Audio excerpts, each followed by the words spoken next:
Hello, myself Dr. Sushma, Senior Resident from Department of Pharmacology, C. Siddhartha Medical College, Tumkur. Okay, today we'll learn or we'll know about what is anti-anginal drugs. What are the drugs that we use to treat anti-angina? And there are some specific learning objectives that everyone should know. As you start reading anti-anginal drugs, you should know what is angina initially, and you should know what are the types of angina.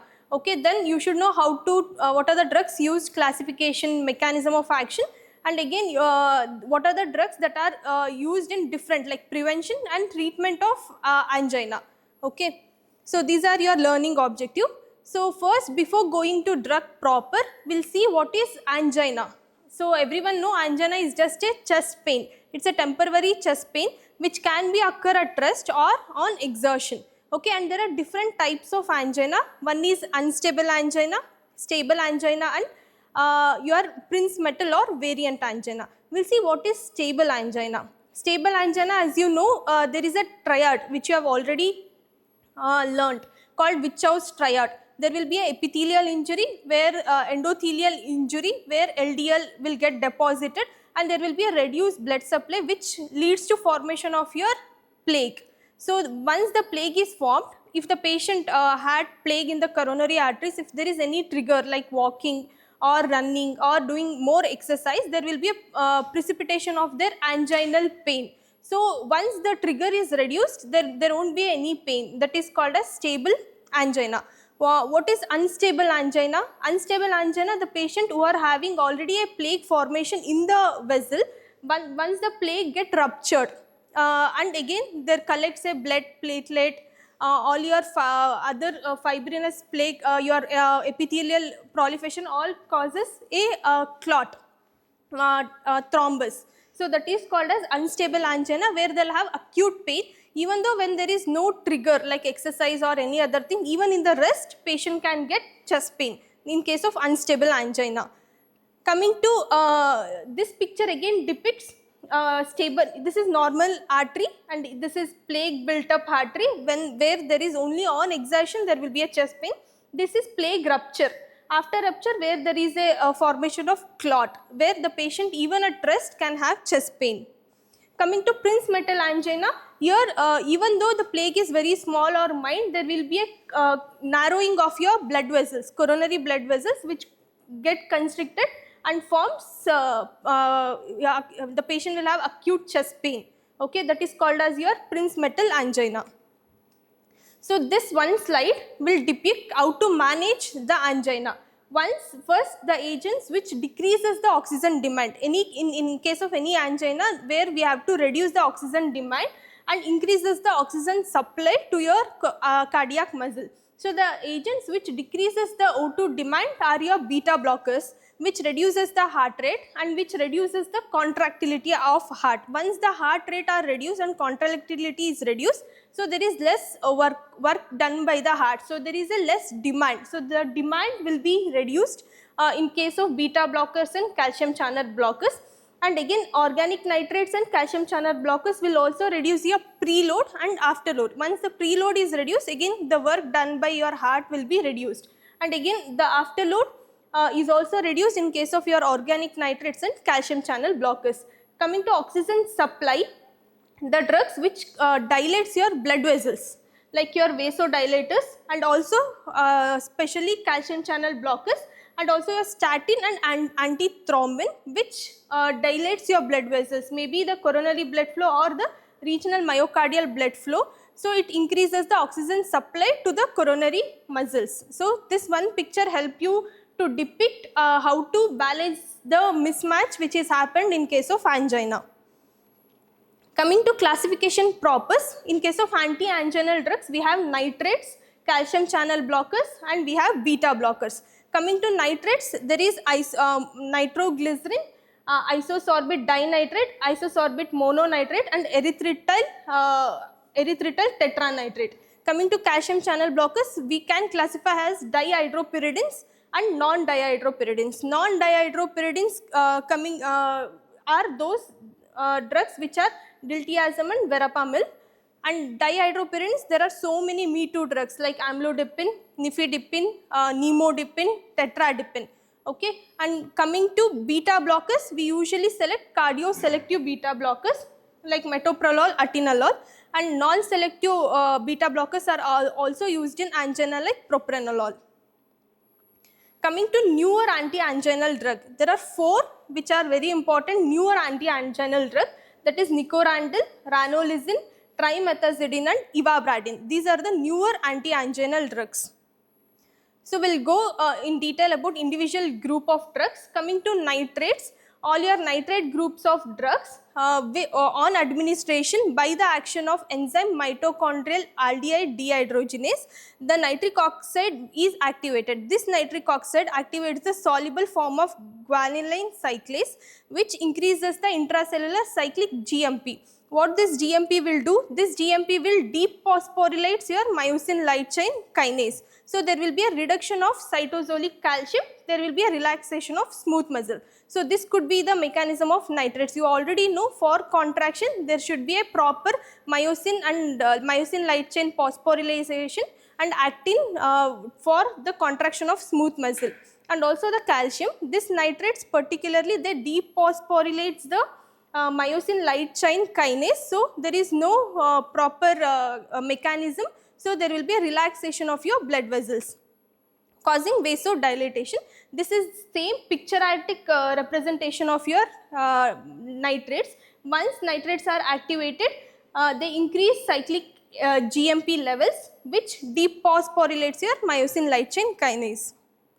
So coming to how it relieves the angina. So once there is a relaxation of smooth muscle in all your blood vessels, there is venodilatation, arterial dilatation, and there is a dilatation of your coronary vessels. So once there is venodilatation, there is decreased preload to heart. So the blood reaching to the heart will be reduced, preload is reduced, so both right and left ventricular volume is reduced. So the work done by the heart is also reduced. In case of arterial dilatation, there will be a reduced peripheral vascular resistance and reduced afterload.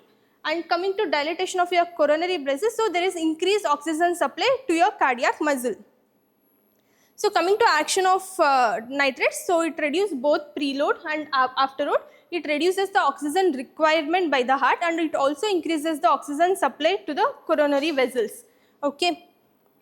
Mode of action, usually the nitrates are given sublingually. So your nitroglycerin isosorbate nitrates are extensively observed and the therapeutic effect will be within 2 to 4 minutes. So when they take the tablet, within 2 to 4 minutes the action of all the actions get achieved and their angina get relieved. And it is also used in the treatment of acute angina, and this can be given orally, transdermally and also intravenously. Intravenously in case of again acute MI with hypertensive emergency condition where the blood pressure is very high, we can give NTG like your nitrates. And these are the pharmacokinetic difference, the mode of onset and duration of onset of individual drugs, your nitroglycerin isosorbate dinitrate and isosorbate mononitrate. Your nitroglycerin in the sublingual tablet or the syrup form, spray form, the mode of action is just 2 minutes, but it acts for 24 minutes. So within 2 minutes, if the patient takes nitroglycerin sublingually, the pain get relieved. So these are the different formulations like nitroglycerin tablets, nitroglycerin spray is available. This is nitroglycerin extended release tablet and nitroglycerin transdermal patch. This is isosorbate dinitrate tablets and mononitrate tablets.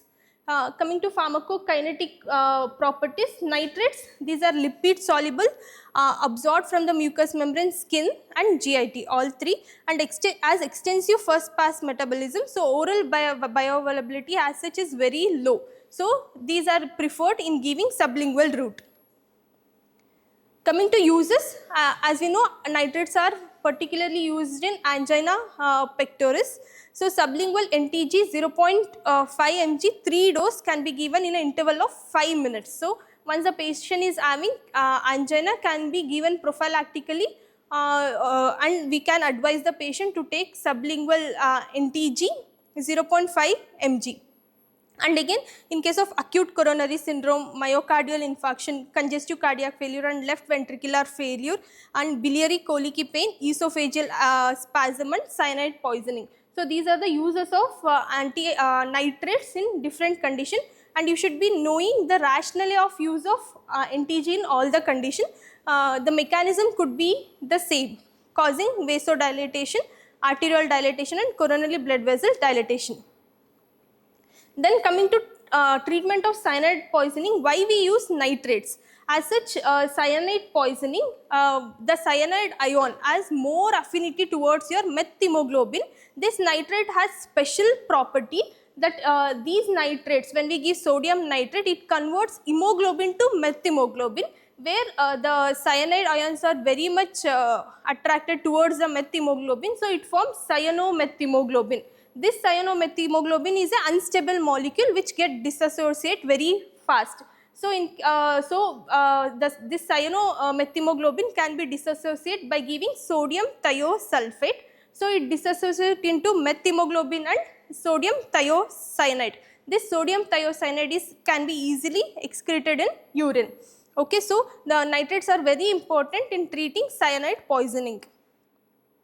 Coming to adverse reaction, because the action of nitrates are causing vasodilatation, the adverse effect is also this due to your action of your nitrates. So, the vasodilatation in your CNS, your cranial vessels causes headache, palpitation, dilatation of your coronary artery causes palpitation, sweating, flushing. Okay, and there is also a postural hypotension due to vasodilatation. Some people can have rashes and formation of methemoglobin. Again, the methemoglobin formation is a rationale for use the nitrates in the treatment of cyanide, and it can also be an adverse effect. There is something called as tolerance. Tolerance, when we use the nitrates for longer term, the drug will not be worked in the same dose for the same patient, the need of the drug will be increased. So, because of the tolerance, the nitrate free intervals are followed. Okay, and we usually substitute with calcium channel blockers when there is a nitrate free interval. So, the tolerance mechanism one could be the saturation of your mitochondrial aldehyde enzyme. So, there is no adequate enzymes for the release of your nitric oxide. And there is also called as Monday disease, where the workers of gunpowder, firecracker and glass making industries on the day of Monday, they will have all this headache, sweating, all the adverse effect pertaining to this. And coming to interaction, again sildenafil and other vasodilators, which aggravates the vasodilatation of your nitrates. So, all the adverse effect of your nitrates when given with other vasodilator or sildenafil, which is phosphodiesterase inhibitor, will aggravates the ADR, and contraindicated in hypertrophic cardiomyopathy and in acute myocardial infarction. And again, precaution is one, nitroglycerin should always be stored in amber color box and airtight bottles. The next class of drug is your beta blockers. This beta blockers is effective in reducing the frequency and severity of attack of exertional angina and improves the survival in post-MI patient. So, these beta blockers are the one class of drugs which improves the survival rate and increases the survival time of the patient, and it is also required for complete post-MI treatment management. And the mechanism has significant effect on cardiac rhythm and automaticity. It decreases or slows the heart rate, it decreases the contractility, it decreases the cardiac output, it also slows the conduction in atria and AV node, and net effect is to reduce myocardial oxygen demand. Always we prefer is cardioselective beta blockers, that is your atenolol and metoprolol for classical angina. And in case of non-selective beta blocker like propranolol are usually contraindicated because these can worsen the variant angina, because there will be a unopposed alpha mediated vasoconstriction, because all these non-selective beta blockers can also hack through your alpha receptors. So, there is unopposed action of your alpha mediated vasoconstriction of your blood vessels, so which aggravates the pain. So, these are not used in case of variant angina. So, we usually prefer cardioselective beta blocker. And beta blocker are the one drug that increases the life expectancy in angina pectoris. As per current guidelines, beta blockers are the first line treatment in all stable angina, and abrupt discontinuation of any of these drugs will aggravate the anginal pain, or even there will be a new attack of your MI. And adverse effect, beta blockers can cause bradycardia, bronchospasm, fatigue, dizziness, sleep disturbance and depression. Why are all these side effects? Because beta receptors are present all over your body. So beta blockers present in beta receptors present in the heart leads to bradycardia. Beta 2 receptors present in your airway can lead to bronchospasm, and beta 2 receptors which are present in your skeletal muscle can lead to fatigue. Okay, these are the action of the beta blockers could also be cause for your adverse effect. And indication, as I told, these are the first line drugs used in treatment of stable angina, myocardial infarct, congestive heart failure, antihypertensive and anti-arrhythmias. Coming to next class of drug, that is your calcium channel blocker. So calcium channel blocker can be classified as non-dihydropyridines and dihydropyridines. Your non-dihydropyridines are your verapamil and diltiazem. Dihydropyridines are amlodipine, felodipine, nicardipine, or are your nifedipine, nicardipine, nitrandipine, nimodipine and amlodipine are your dihydropyridines. So there are different types of calcium channels. Those are L type, T type and N type. So these calcium channel blockers will only block the L type of calcium channels. So in turn it causes dilatation of your vessels. So this is the picturatic representation. Why calcium is needed? Because calcium entry into the cell and it binds to calcium and calmodium complex, and it phosphorylate the myosin light chain kinase, so causes contraction. When we block the calcium channel, so there is no adequate calcium inside the cell, so which will also not trigger the more calcium from your sarcoplasmic reticulum. So there is no contraction. In turn, there will be a relaxation. Okay, with coming to pharmacological action, for dihydropyridines, the calcium, there is no direct action on heart, but blood vessels, because there is relaxation of your smooth muscle causing vasodilatation, and there will be a reduction in BP. Once there is BP falls, there will be always a reflex tachycardia. In case of non-dihydropyridines, there is a direct action on your heart which causes negative inotropic, negative chronotropic and negative dronotropic. So there will be a decrease in heart rate, decrease in contractility of your heart, where only the non-dihydropyridines has direct action on heart. And coming to blood vessels, your non-dihydropyridines like your diltiazem and verapamil causes vasodilatation, which has decrease in the blood pressure, but comparing with the dihydropyridines, non-dihydropyridines doesn't cause reflex tachycardia. Again, inducing tachycardia is very important, because already compromised oxygen supply to the heart. If we induce tachycardia, there will be increased oxygen demand. So this you should always keep in mind. So what are the uses? So non-dihydropyridines like your verapamil and diltiazem are always used in case of arrhythmias, like your supraventricular arrhythmias, atrial flutter, atrial fibrillation. And again in angina pectoris, only for classical angina or stable angina we give non-dihydropyridines, and hypertension and migraine prophylaxis. Coming to dihydropyridines, there are too many Me Too drugs which are present in dihydropyridines. One is nifedipine, which is preferred in hypertension in pregnancies, classical and variant angina, peripheral vascular disease and as a tocolytic.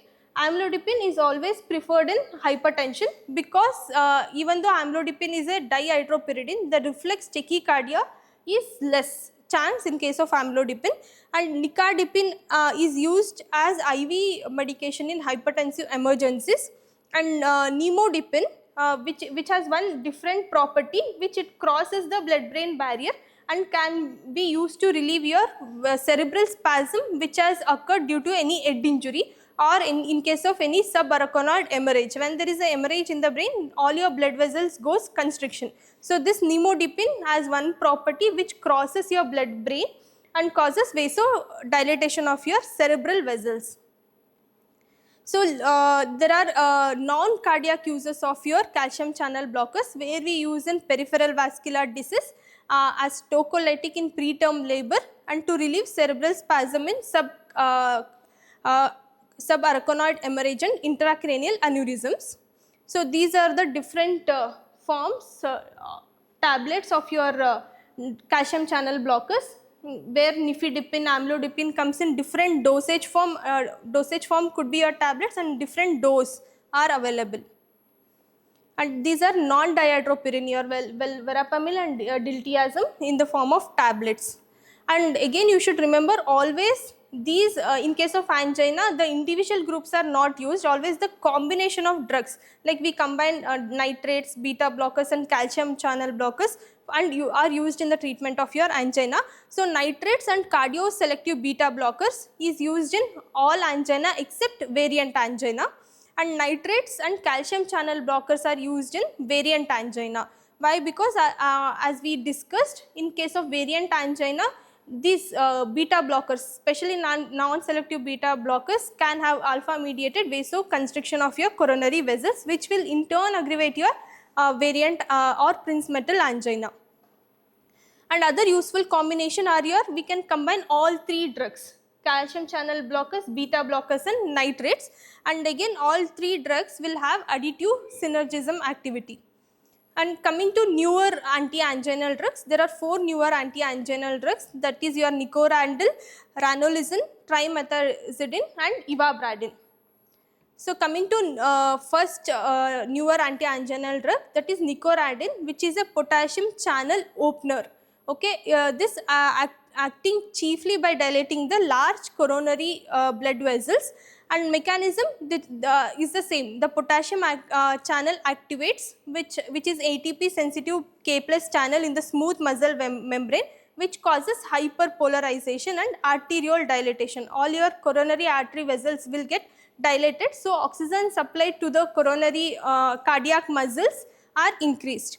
And again nitrates like effect, the same nitrate like effect which causes venodilatation.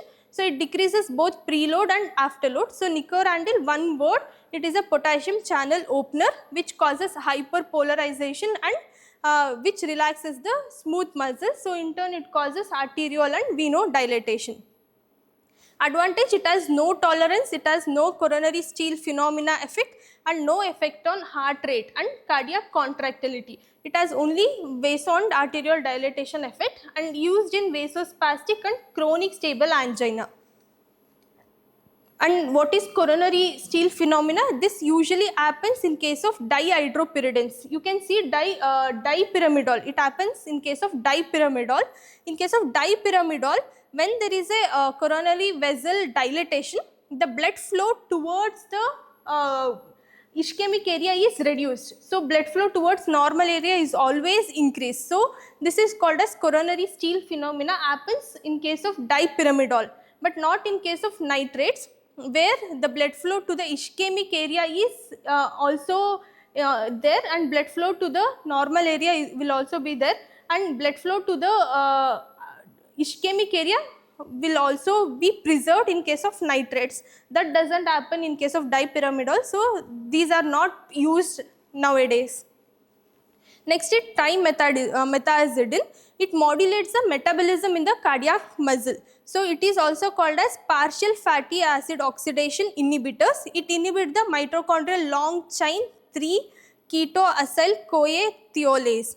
So it inhibits superoxide induced cytotoxicity during ischemia, and it is always used in chronic stable angina. So trimethazidine is the one drug which changes the metabolism, fatty acid metabolism in the cardiac muscle, and also mainly it inhibits long chain 3 ketoacyl coenzyme A thiolase.